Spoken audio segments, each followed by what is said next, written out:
Então hoje a gente vai começar a estudar corrente elétrica. Então, corrente elétrica nada mais é do que o fluxo de elétrons entre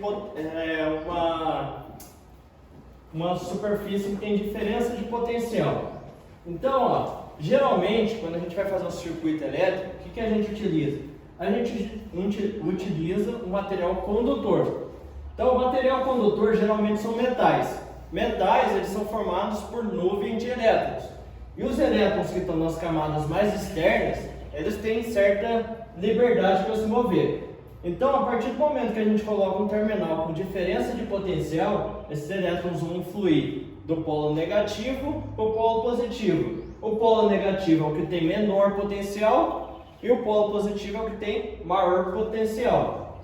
Então, esse fluxo de elétrons é o que a gente chama de corrente elétrica.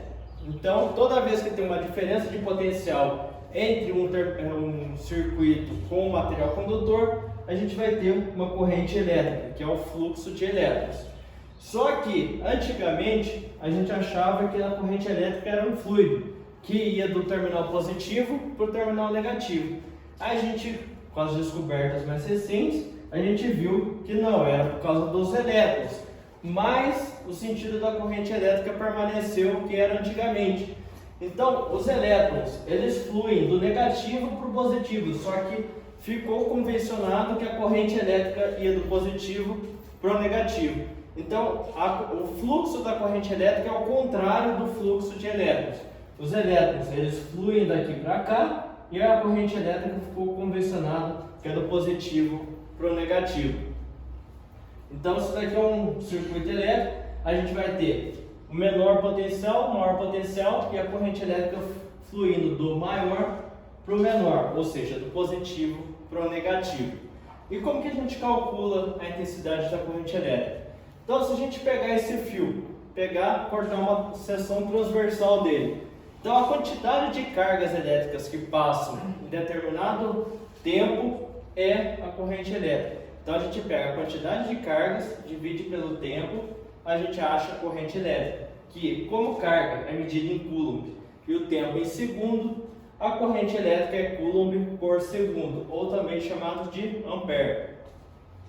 E a gente também pode calcular pela área do gráfico. Aqui nesse caso, o gráfico é corrente pelo tempo. Então se é corrente pelo tempo, pela área a gente consegue achar a variação de cargas elétricas. Lembrando que carga elétrica é N, ou seja, o número de elétrons, vezes a carga de um elétron. 1,6 vezes 10 é menos 19. Então, que é igual a N vezes a carga de um elétron. E por último, a lei dos nós. Se a gente tiver um nó em um circuito elétrico, a soma das cargas que chegam no nó é igual à soma das cargas que saem desse mesmo nó. Então, isso daí é chamada de lei dos nós. Então, pessoal, para resumir, corrente elétrica é o movimento dos elétrons indo do polo de menor potencial para o de menor potencial para o de maior. Só que ficou convencionado que o fluxo da corrente elétrica é do positivo para o negativo, é o contrário do fluxo de elétrons. Então, corrente elétrica é o que? Variação da carga pela quantidade de carga que passa numa seção do fio pelo tempo, que é medida em ampere. Tudo bem?